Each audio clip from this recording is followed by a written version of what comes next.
That's what I did when I made my headband. It was just all multicolored. Yeah.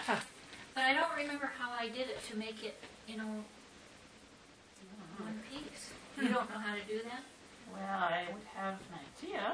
I can't remember what I did to No, I'm just make it fit my head. I'm getting wacky now. Did you do the same process with the water, or was It was felting, yeah. Okay. And but So I'll flip it again.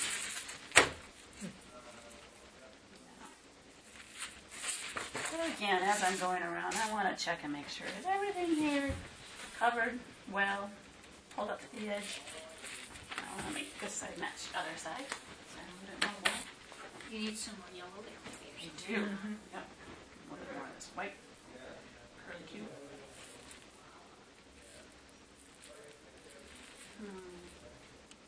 This came from a farmer down south. Friends of mine who are moving here. And I don't know if they're bringing their sheep yet, but I'm hoping they are. Down south, this southern South Minnesota Mississippi. or Yeah. or Alabama.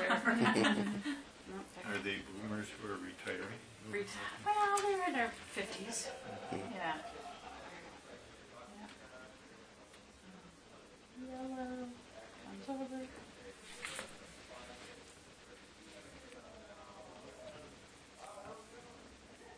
I'm wondering how it's going to change up here as more boomers retire and My nickname. Yeah, just a little circle.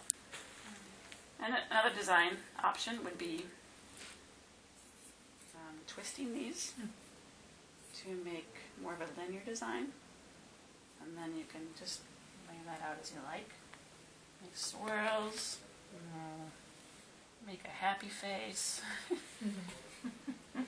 Another thing you can do, hands. It's right here. Thanks. What I want to do is just smooth the surface, start to work those fibers together. As I'm doing that, I'm thinking about pulling in, not pushing out. And the curtain can be used as a guide here. And ideally, you're going to push, kind of move your hands around the edges like this. So you're not completely flattening everything, but you're sort of cupping and creating a smooth curve.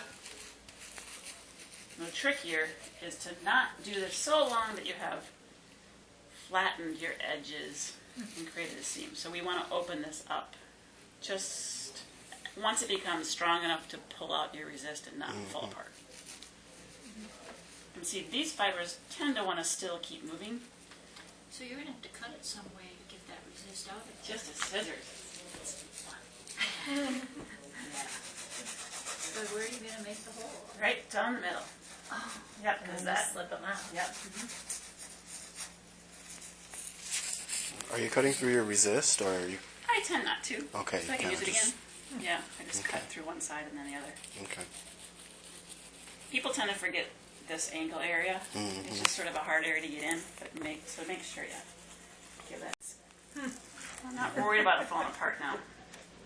It's And my design it's is solid enough that it's not going to fall apart when you pick it up. not, but I don't want to cut it open yet because it's still fibers are just there's nothing holding them together yet. So we'll end up doing some rolling before I cut it open. But right now it's just surface and making sure those seams are tight against the resist. My hands are soapy. I'm not pushing down a whole lot. You can do this sort of stuff too. And that agitates fibers together through. And maybe I want to spend less time pushing on the seams because I don't really want those to felt yet.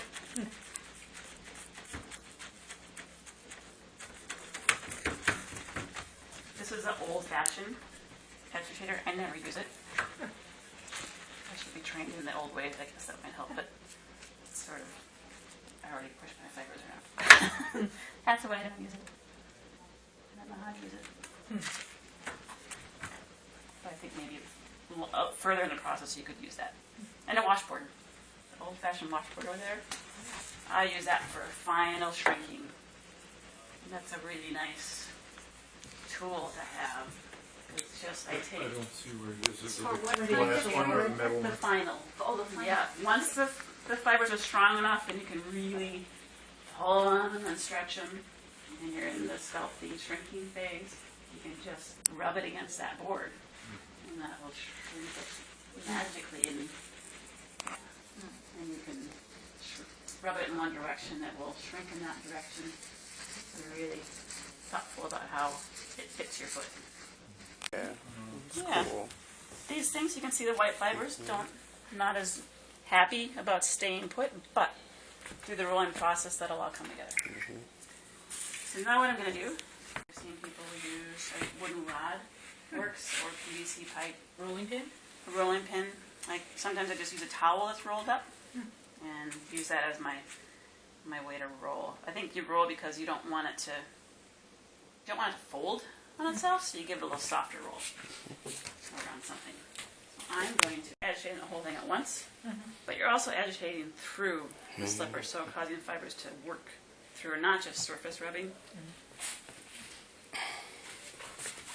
I've got a lot of curtain here for this little bitty slipper, but yeah.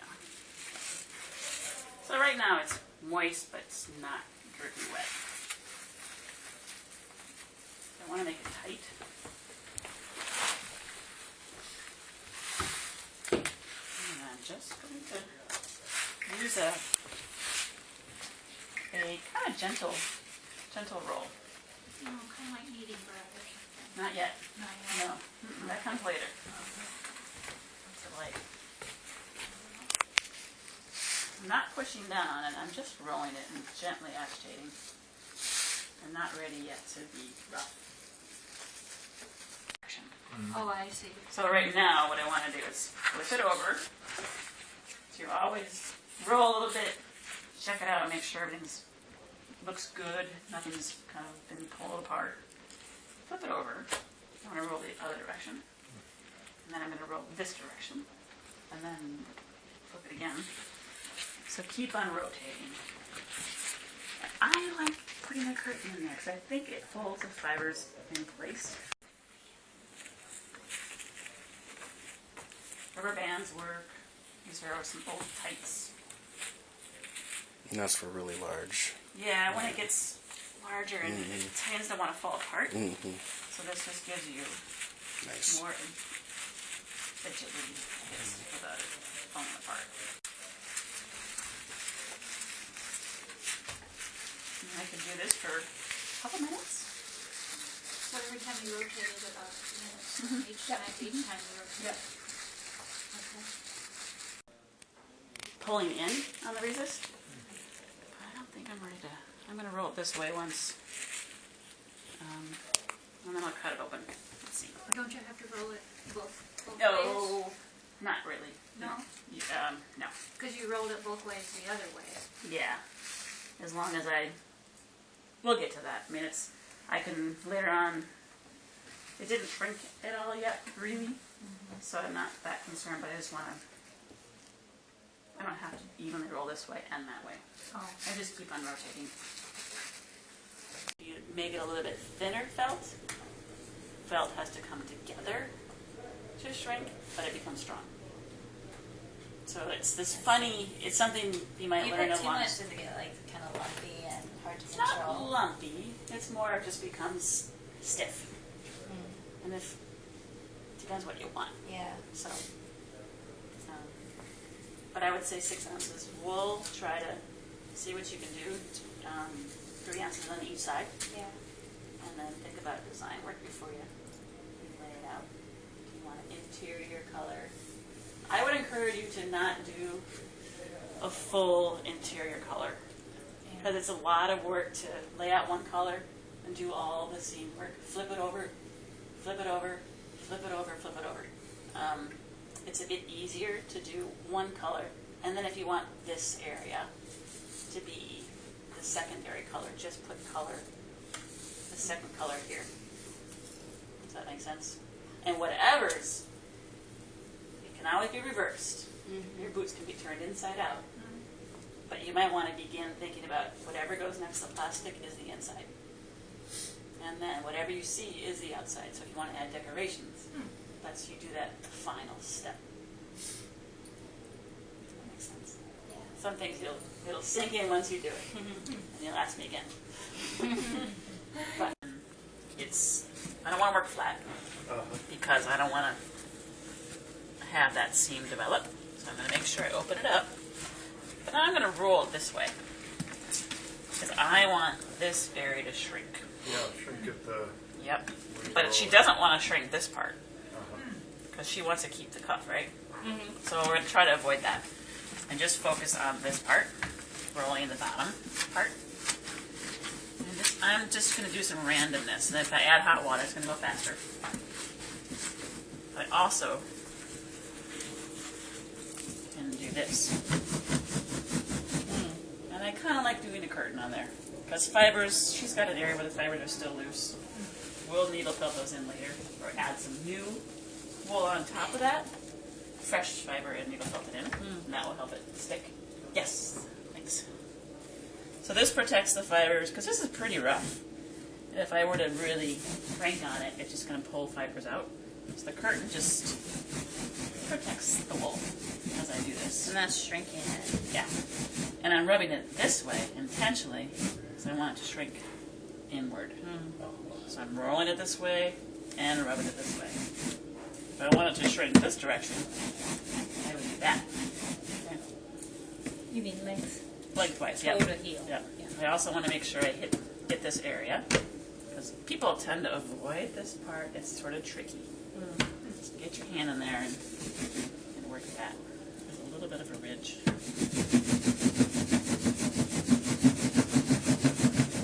Just keep on rotating it and doing that. This is kind of spot sculpture or spot shrinking. Do you need less soap when you're doing that? Yeah, at this point, there's soap in there. And also think about where's the end of your foot going to be and where do you want it to turn up? Because you want to start thinking about the form. And maybe turn it over and put your hand down there. That's where you want to shrink. I'm not sure where your foot is, but I'm guessing it's right about there.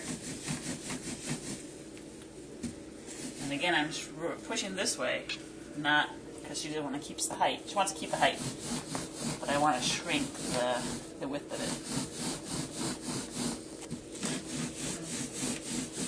And again, okay, you get tired of doing that, so put it in hot water and then roll it again. But always thinking about get rid of the flatness. Open it up and start working as a round piece. Yeah. Thank you. Yeah.